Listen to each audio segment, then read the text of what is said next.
I'm inside and I saw the game plan. It is directed by Andy Fickman, and wow, I can't believe it, The Rock's in it. He sure is. So if you haven't seen this movie, I will spoil it for you. The movie starts with following Joe Kingman. He's a football player, and immediately I'm like, oh, this must be The Rock's football era, because he did the Gridiron Gang, which I enjoyed. If you haven't seen that review, it's right here.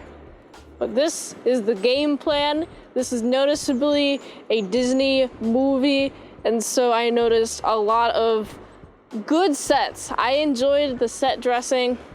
I noticed that the set dressing was definitely appealing towards like kids, and I found this to be interesting because wow, I can't believe that this movie, I feel like the audience is for parents and their children.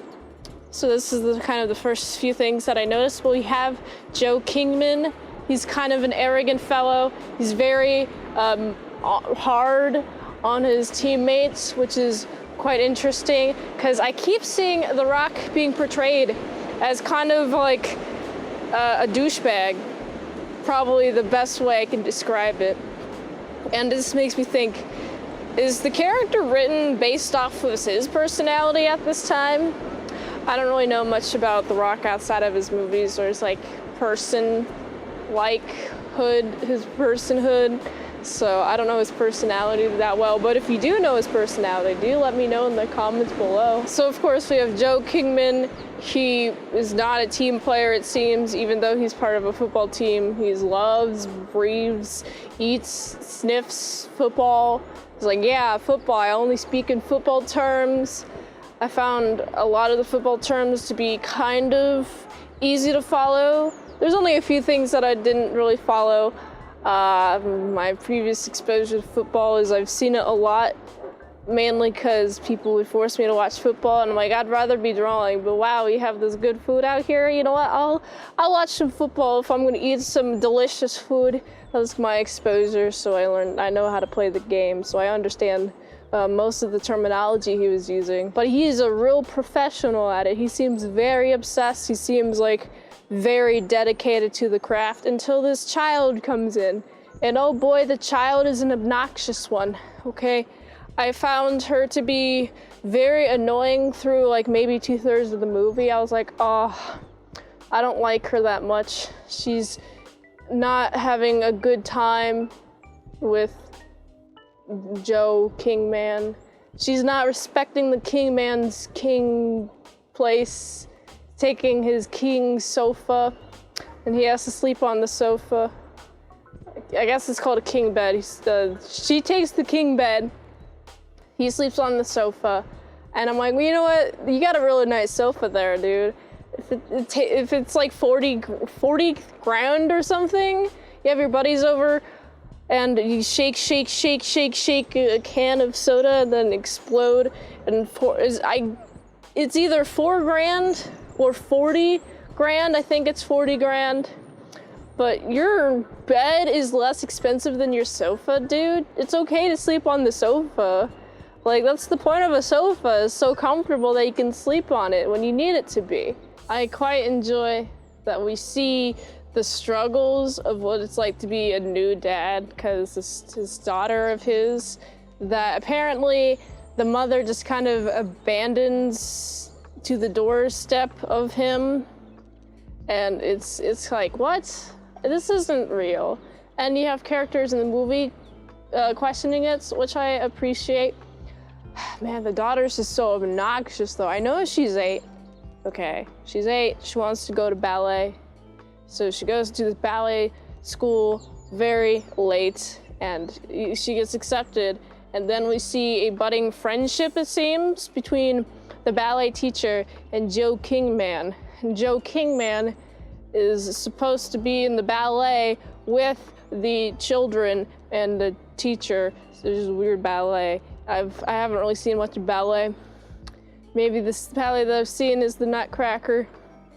And I guess that's professionals. The professional ballet dancers, okay. These are children. I found this to be really weird, but okay, it's whatever. I'm not used to the ballet culture. The most culture of ballet I've seen is Dance Moms, and that's not ballet, that's reality TV. But anyway, we have Joe Kingman being late to picking up his daughter. Joe Kingman leaving the daughter in a bar at 3 a.m. You know, bad press. The agent is like, hey, I'm agent of Joe Kingman, and you, Joe Kingman, have to say, go eat at this place, this burger place. And we have the daughter being like, but that burger place makes you fat. And it's like, good child, good for you. But honestly, he's supposed to make another 25 million, but where is that 25 million going? He needs that 25 million, just lie, you know? Football players do it all the time, but he has integrity, and he has his family. And when his family is taken away because the aunt comes, hey, you're reckless, Joe, and the daughter's like, I wanna go away! And then he's sad, tries calling, I'm sad! But then, while she wants to go back, because the bomb has dropped, bam! The mother, she was thought to be in Africa, but actually it was the child, the daughter, who came here by herself, and the mother has been dead for 6 months. That is really sad, because it's like, oh boy, Joe Kingman, he's so obsessed with himself. He learns how not to be so obsessed with himself. He's more interested in his daughter now than football. Okay, interesting. I guess if you have a sudden family member appear in your life, and you guys are the only family members you guys truly have, then I guess just stick a bond together. They stick a bond, it's a nice bond. But the first 2/3 of the movie is so annoying. I felt like the emotional shift in turn for, looks like Joe's having a bad time, that he's separated from his daughter, he's at the championship, he's losing, oh, but his daughter returns. And now he wins, yay, hooray, okay, cool. And then there's the victory dance that happens at a lot of cheesy movies. But it's interesting that the idea was to separate Joe from the daughter that he just created a bond with, to have him perform better at football. Well, you can't. Like, life is a balance. You gotta balance your loved ones with your passion. And loved ones are important, your passion's important, but it's like, at the same time, you gotta have both in order to have both in your life. If you have no family, then you're gonna get really sad and depressed and lonely and not do good at your job because you're distracted by how lonely you are. And vice versa, if you only have friends and you're not focused on gaining any skills, then your only skills is with communicating with friends, unless you actively make that a skill, like learning how to talk to people more. But if you're not, you're just having a good one, throwing balls casually, you know. I always advocate to learn a skill, man.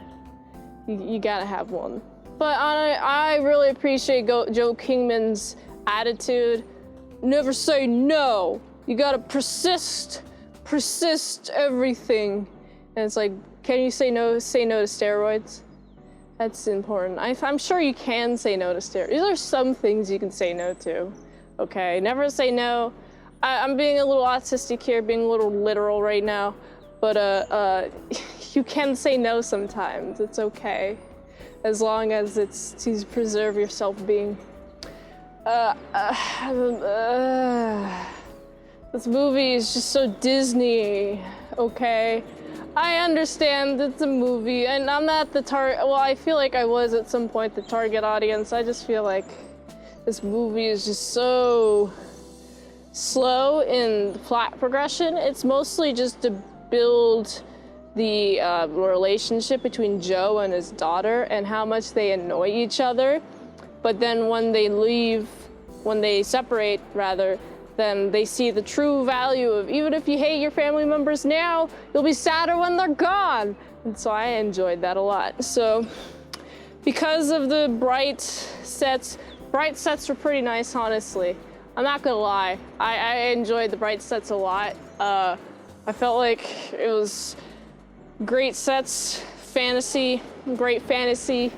Like, oh wow, I'm in this nice fantasy land. If you're a child and be like, wow, I want to be there. Wow, this is so cool. I want to be in that restaurant where it's all pink and all princessy, and I'm not a big fan of the princessy, to be honest. So, and football. I appreciate some family stuff, but it was kind of annoying. So I got to give this movie a solid 6 out of 10. If you like this review, watch another one. YouTube really likes that. You can also like, comment, subscribe, and share this video with everyone you know. The ultimate goal of this channel is for me to become an expert movie reviewer, so if I haven't reviewed it on the channel, there's a chance I haven't even seen it at all. If you'd like to request a movie in the comments below, you can do that, or you can fast track a movie review request at patreon.com/ASEPresents. $3 a month for 250 vlogs that are up there, plus how to draw Pokemon tutorials will be posted there earlier and first at patreon.com/ASEPresents. And if you'd like to help support the daily grindiness of all these daily movie reviews, you can go to this link tree, my Fansly. It's free to follow. It really helps the daily grindiness of all these daily movie reviews. So go here, and until next time, I'm in salad sauce. See you later, my salad croutons and bacon bits.